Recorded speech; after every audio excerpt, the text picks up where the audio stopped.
Python data science నుండి advanced జెన్ AI వరకు latest technologies నేర్చుకోవడానికి వీక్యూబ్ సాఫ్ట్వేర్ సొల్యూషన్స్ ని సంప్రదించండి. స్వతంత్రం వచ్చిన తర్వాత సార్ సర్దార్ పటేల్ గారి పాత్ర చాలా పెద్దది సార్. ఆయన్ని కూడా మనం మర్చిపోకూడదు. ఎందుకంటే రావడం ఒక అంతు, అది నిలవడం ఇంకో అంతు సార్. ఆ నిలవడం అంతులో ఖచ్చితంగా సర్దార్ పటేల్ గారు చేసిన త్యాగం కానీ ఆయన చేసిన పని కానీ అంతా ఇంత కాదు. మనం ఈరోజు హైదరాబాద్లో కూర్చొని ఉన్నాం సార్. సర్దార్ పటేల్ గారు లేకపోతే ఇది ఒక ఇండిపెండెంట్ దేశంలాగైనా ఉండేది, లేదా పాకిస్తాన్లో కలిసిపోయేది. ఆయన లేకపోతే అంటే మన ఇండియా ఐడియా ఉంది కదా సార్, మ్యాప్ ఇండియా అనగానే ఒక మ్యాప్ మీ కళ్ళల్లో వస్తుంది కదా సార్. ఆ మ్యాప్ మీ కళ్ళల్లో రావడానికి కారణమే Sardar Patel. So the idea of India in 20th and 21st century is the giving of Sardar Patel to India. And in fact ఆ కశ్మీర్ విషయంలో కూడా ఆ నెహ్రూ కలవ చేసుకోకపోతే ఈరోజు కశ్మీర్ గొడవే ఉండేది కదా సార్. అనవసరంగా ఆయన అందులో ఏలు పెట్టాడు, సర్వనాశనం చేశాడు. సర్దార్ పటేల్కి వదిలేసి ఉంటే మాత్రం ఖచ్చితంగా వేరేలాగా జరిగేది సార్. అసలు అండ్ పాకిస్తాన్ ఆ ధైర్యం కూడా చేసేది కాదు సార్. సుభాష్ చంద్రబోస్ గారి నుంచి ఇప్పుడున్న యువత ఏం నేర్చుకోవాలి? Sacrifice sir. దేశం కోసము ఏదైనా సంసిద్ధంగా ఉండాలి సార్. అండ్ ఇంకో విషయం ఏంటంటే సార్, యూత్ చాలామంది నేను చూస్తుంది ఏంటంటే గవర్నమెంట్లో ఈ లోపం ఉంది, ప్రభుత్వంలో ఈ లోపం ఉంది. అది కాదు సార్, నువ్వేం చేస్తున్నావు అది ఇంపార్టెంట్ సార్. వాళ్ళకి బాధ్యత లేదని కనిపిస్తుంది కొంతమంది. 100% సార్. అంటే మనం ఎప్పుడు కూడా ప్రభుత్వం మీద వేలు చూపించడము, సమాజం మీద వేలు చూపించడము, లేదా నా ఫ్యామిలీ నాకు సపోర్ట్ ఇవ్వలేదు, అవన్నీ కాదు సార్. బ్రిటిష్ వాడు మనల్ని తొక్కి నారదీస్తున్నా సరే మనం వెనక్కడుగు వేయకుండా అక్కడే నిల్చొని పోరాడాం సార్. ఇప్పుడు మన దేశానికి స్వతంత్రం వచ్చింది కదా సార్. ఇప్పుడు పోరాడడానికి మీకు ఎందుకు ప్రాబ్లం వస్తుంది? జీరో నుంచి హీరో అయిన వాళ్ళు ఉన్నారు సార్, హీరో నుంచి జీరో అయిన వాళ్ళు కూడా ఉన్నారు సార్. అంటే మనం ఎంచుకున్న దారి ఏంటి, దాన్ని బట్టి నువ్వు ఇటు నుంచి అటు వెళ్తావా, అటు నుంచి ఇటు వస్తావా నిర్ధారణ. అంటే ఈ గతం మర్చిపోయారు కదండి యువత. ఇప్పుడున్న దీని మీద సార్ దాంట్లోనే ఎక్కువగా ఎక్స్రే పెట్టడం, చూడడం ఇదే అనుకుంటున్నారు తప్ప అసలు ఈ స్టేజ్కి మనం ఉన్న కారకులు ఎవరు అనేది మర్చిపోయారు సార్. ఇప్పుడు వచ్చిన బ్లడ్ జనరేషన్ అంతా కూడా ఎలా ఉన్నారంటే ఇప్పుడున్న సమస్యలు ఏంటి, వాటిని ఎత్తుపు చూపిద్దాం, వాటి మీద ఫైట్ చేద్దాం ఉన్నారు తప్ప అసలు ఈ స్టేజ్కి మనం తీసుకొచ్చిన వాళ్ళ గురించి అంటే మన అమ్మా నాన్న కూడా మర్చిపోయిన పరిస్థితికి వస్తుంది. అవును సార్. అంటే కొంచెం వెస్ట్రన్ కల్చర్ ఇన్ఫ్లుయెన్స్ ఒక డైమెన్షన్ ఉంది సార్. రెండవ విషయం ఏంటంటే ఎప్పుడైనా గుర్తుపెట్టుకోండి సార్, ఏ దేశం అయితే తన చరిత్ర గురించి వాళ్ళ యువతకి చెప్పదో ఆ నేషన్ ఆ దేశము సర్వనాశనం అయిపోతుంది. జపాన్ ఎగ్జాంపుల్ తీసుకోండి, వియత్నాం ఎగ్జాంపుల్ తీసుకోండి సార్. నేను వియత్నాం విజిట్ చేశాను సార్.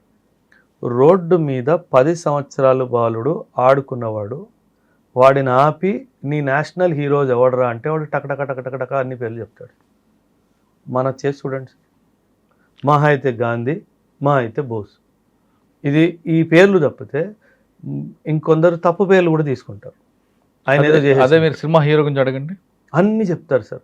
వాడు అలవాట్లు, వాడి ఫేవరెట్ కలర్ ఏంటి, వాడికి ఎన్ని కార్లు ఉన్నాయి, కార్ నంబర్ ప్లేట్ ఏంటి, వాడికి ఎంతమంది భార్యలు ఉన్నారు, ఇవన్నీ చెప్తాడు. అంటే అక్కడ దాకా ఎందుకు వెళ్తున్నారు సార్? మనం ఎంతో మంది వీర సైనికులకి పరమవీర చక్ర అవార్డ్స్ ఇచ్చాం సార్. ఒక 5 పేర్లు చెప్పండి. అసలు ఎందుకు ఇస్తారని అడుగుతున్నారండి. దట్ ఈస్ అంటే సిగ్గుతో పరమవీర చక్రాన్ని ఎందుకు ఇవ్వాలని అదే చెప్తున్నా. సిగ్గుతో చచ్చిపోవాలనిపిస్తుంది ఒకసారి. ఎందుకంటే నీకు ఫ్రీడమ్ ఏంటో మనకి విలువ తెలియదు సార్. ఎందుకంటే మనం పుట్టినప్పుడు దేశం ఫ్రీగా ఉంది కాబట్టి దాని విలువ ఏంటో తెలియదు. మన గ్రాండ్ పేరెంట్స్ని అడిగితే వాళ్ళు చెప్తారు. మన జనరేషన్లో ఏమంటారంటే ఇటువంటి క్వశ్చన్ వేసినప్పుడు వాళ్ళు తీసుకొచ్చారు, సో వాట్, మాకేంటి అంటే సార్ చులకన అయిపోతుంది సార్. ఏదైనా ఇప్పుడు మీ పేరెంట్స్ ఉన్నారు, మా పేరెంట్స్ ఉన్నారు సార్. వీళ్ళు స్కేర్సిటీ చూశారు సార్. స్కేర్సిటీ అంటే అన్నీ తక్కువగా లభించాయి.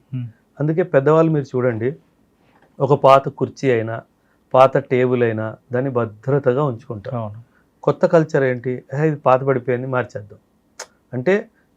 మేము చూసింది నా జనరేషన్ కానీ నా తర్వాత వచ్చిన జనరేషన్ కానీ వీళ్ళు అబండెన్స్ని చూశారు. చాలా ఎక్కువ శాతం ఏమంటారు దిగుబడిని చూశారు కాబట్టి వాళ్ళు విలువనివ్వరు సార్. అదే పెద్దవాళ్ళని చూసుకుంటే అప్పట్లో చాలా స్కేర్సిటీ ఉండేది కాబట్టి వాళ్ళు ప్రతిదీ జాగ్రత్త, బట్టలతో సహా, సామాన్లతో సహా. అటువంటి ఉన్న భావన ఉన్న వాళ్ళకి మీరు ఈ క్వశ్చన్ వేస్తే వాళ్ళకి దొరకలేదు కాబట్టి వాళ్ళు చేయలేదు, నాకు అన్నీ దొరుకుతున్నాయి కాబట్టి నేను ఇలాగే ఉంటా అని అంటున్నారు. సార్ ఇప్పుడు ఏమంటారంటే సార్ ఒక స్టేట్మెంట్ ఉంటుంది సార్, పర్యావరణ సంరక్షణ గురించి మనం మాట్లాడితే మనము ఈ పర్యావరణ మనకి హెరిడిటరీగా రాలేదు, అంటే మనకి రాజరికంగా రాలేదు, మనము ఫ్యూచర్ జనరేషన్ నుంచి అప్పు తీసుకున్నది అంటారు. అంటే నువ్వు నీళ్లు పారబోస్తున్నప్పుడు లేదా నువ్వు ఏదైనా ఇంపార్టెంట్ వస్తువు పాడు చేస్తున్నప్పుడు దీని మీద కేవలం నాకే హక్కు ఉందా లేకపోతే రానున్న జనరేషన్ కూడా హక్కు ఉందా అని చెప్పి ఆలోచించాలి. సో అప్పుడు మనకు అర్థమవుతుంది మనం వాళ్ళకి ఎంత అన్యాయం చేస్తున్నాం. మన విషయంలో కూడా మన గ్రాండ్ పేరెంట్స్ ఇలాగే చేసి ఉంటే ఈ పాటికి నీరు గాలి ఏది ఉండేది కాదు. అవును, వాళ్ళు చాలా భద్రతగా దాన్ని వాడుకున్నారు కాబట్టి మనం ఈరోజు అంతా ఎంజాయ్ చేస్తున్నాం. కరెక్ట్. మీరు ఇప్పుడు నీళ్లు లేవు, గాలి మంచిగా లేదు అంటే దానికి కారణం మనమే కదా సార్. అండ్ ఇప్పుడే లేవు, బాగాలేదు అంటున్నావు, ఒక 5 తరాలు పోయిన తర్వాత ఇంకేంటి సార్ పరిస్థితి? సో రియల్ ఇండిపెండెన్స్ అంటే మనకి రాజకీయంగా వచ్చిన స్వతంత్రమే కాదు sir. Social equality, social independence, economic equality, economic independence, వీటితో పాటు సోషల్ రెస్పాన్సిబిలిటీ కూడా ఉండాలి కదా. ఉండాలి కదా సార్, 100% ఉండాలి. సోషల్ రెస్పాన్సిబిలిటీ లేని మనిషి కాదు కదా సార్. మనిషికి జంతువుకి తేడా అదే కదా సార్. ఇన్ఫ్యాక్ట్ జంతువు కూడా సోషల్ రెస్పాన్సిబిలిటీ ఉంటుంది సార్. మీరు సింహం చూసుకోండి సార్, దానికి ఆకలేస్తేనే వేట చేస్తుంది, దానికి ఆకలి లేకపోతే అది వేట చెయ్యదు సార్. సింహం కానీ పులి కానీ దాంట్లో కూడా ఎకో సిస్టమ్ ఉంటుంది, ఉంది. ఆ తిన్న తర్వాత కొన్ని తింటారు, తర్వాత ఇంకో జంతువు తింటారు. అంటే మనకు ఆ కల్చర్ రావట్లేదండి. అంటే మనకేంటంటే సార్ నేను నాది స్వార్థం అంతే. ఇక పక్కవాడు ఏమన్నాడా, తిన్నాడా, పడుకున్నాడా వాడికి అవసరమే లేదు. మనిషికి అంటే కనీసం మనిషి జంతువుకున్న జ్ఞానం కూడా మనకు పోతుంది లేదు సార్. ఎందుకంటే మన దగ్గర ప్రాబ్లం ఏంటంటే సార్, మీరేమనుకుంటారు, నేను నా కొడుకు కోసం ఆడి కొడుకు కోసం వదిలేసి వెళ్ళాలి. జంతువుకి ఆ భావన ఉండదు. ఎందుకంటే దేవుడు జంతువుకి ఆ భావన ఇవ్వలేదు, మనకి ఇచ్చాడు కాబట్టి మనం అందులో పడిపోయాం. అండ్ ఇన్ఫ్యాక్ట్ మనకు కూడా ఇవ్వలేదు సార్, అది సామాజికంగా మనకు వచ్చేసింది. ఇప్పుడు దేవుడు ఏమంటాడు అంటే స్పిరిచువాలిటీలో మనం మాట్లాడితే, నేను నీకు జన్మనిచ్చానంటే నీ ఫుడ్ బెడ్ బాధ్యత నాది, నువ్వు నా పేరు స్మరణించి మిగతా నేను చూసుకుంటానంట. అంటే దాని అర్థం ఉద్యోగం సద్యోగం మానేసుకొని చేయడం అనేది కాదు sir. But at the same time having faith in him. మనం ఎంతసేపు 4 రాళ్ళు వెనక్కి వేసుకోవాలి అన్న ఆలోచనలో ఆ గ్రీడ్లో వెళ్ళిపోతున్నాం. సో ఈ గ్రీడ్ ఉన్నంత వరకు మన దేశానికి స్వతంత్రం సార్. దేశం అంటే మట్టి కాదు, దేశం అంటే మనుషులు. ఇది మనం చిన్నప్పుడే నేర్చుకున్నాం కదా సార్. దేశం అంటే మనుషులు అన్నప్పుడు మనిషి ఆలోచనతోనే కదా సార్ దేశం మంచి బాగు చెడు అంతా లింక్ అయ్యి ఉంది. సో అది జరగాలి అంటే మనిషి మంచిగా ఆలోచించడం మొదలు పెట్టాలి కదా సార్. అప్పుడే కదా నిజమైన స్వతంత్రం వచ్చినట్టు లెక్క. సో ఆ డైమెన్షన్లో మనం చూస్తే నన్ను పర్సనల్గా మీరు అడిగితే ఇంకా స్వతంత్రం రాలేదు. నన్ను అడిగితే ఖచ్చితంగా రాలేదు సార్. ఎందుకంటే ఏదో నేను కాంపిటేటివ్ ఇండస్ట్రీలో ఉన్నాను అని నేను మాట్లాడట్లేదు సార్. మన స్వతంత్రము దీని చేతిలో పోయింది సార్. దానికి మనం బానిస అయిపోయాం సార్. ఒకప్పుడు బ్రిటిష్ వాడు, ఇప్పుడు వీడి చేతిలో బానిసలు అయిపోయాం సార్. సో సార్ మీరు కానీ మీ ప్రేక్షకులు కానీ సార్ ఒక 21 days దీనికి దూరంగా ఉండండి సార్.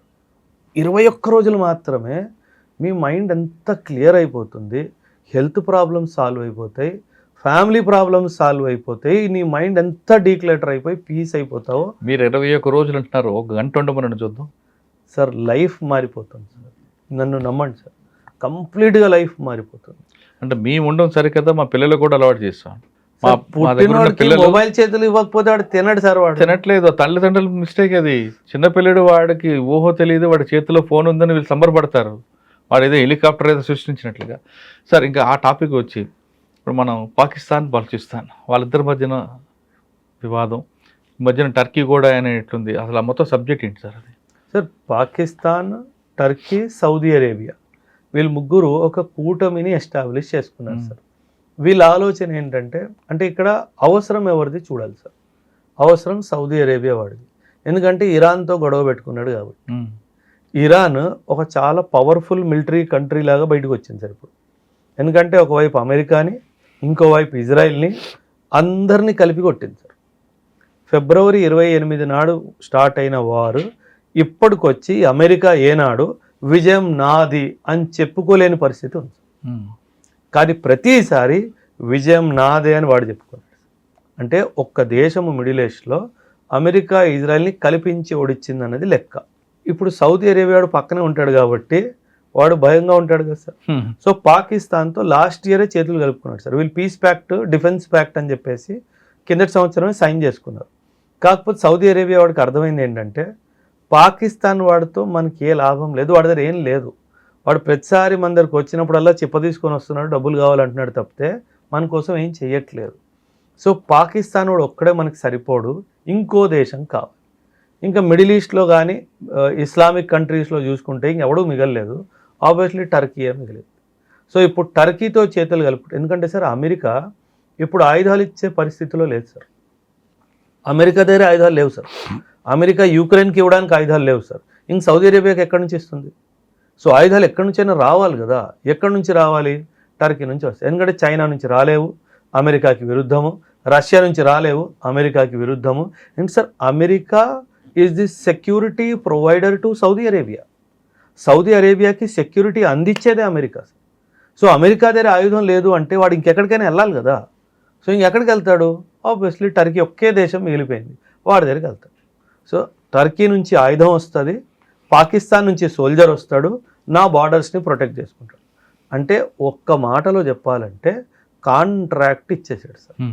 లేబర్ కాంట్రాక్ట్ అంటాం కదా, లేబర్ కాంట్రాక్ట్ పాకిస్తాన్కి ఇచ్చాడు, వెపన్స్ కాంట్రాక్ట్ ఏమో టర్కీకి ఇచ్చాడు. ఎందుకంటే సౌదీ దగ్గర డబ్బు ఉంది సార్, డబ్బుకి ఏ లోటు లేదు సార్. సౌదీ దగ్గర డబ్బు ఒక 300 సంవత్సరాలు ఇంకా ఉంటుంది.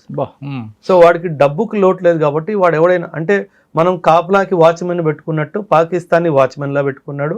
అండ్ ఆ వాచ్మెన్ చేతిలో ఆయుధం ఇవ్వాలి అంటే టర్కీ నుంచి ఆయుధం తెచ్చుకున్నాడు.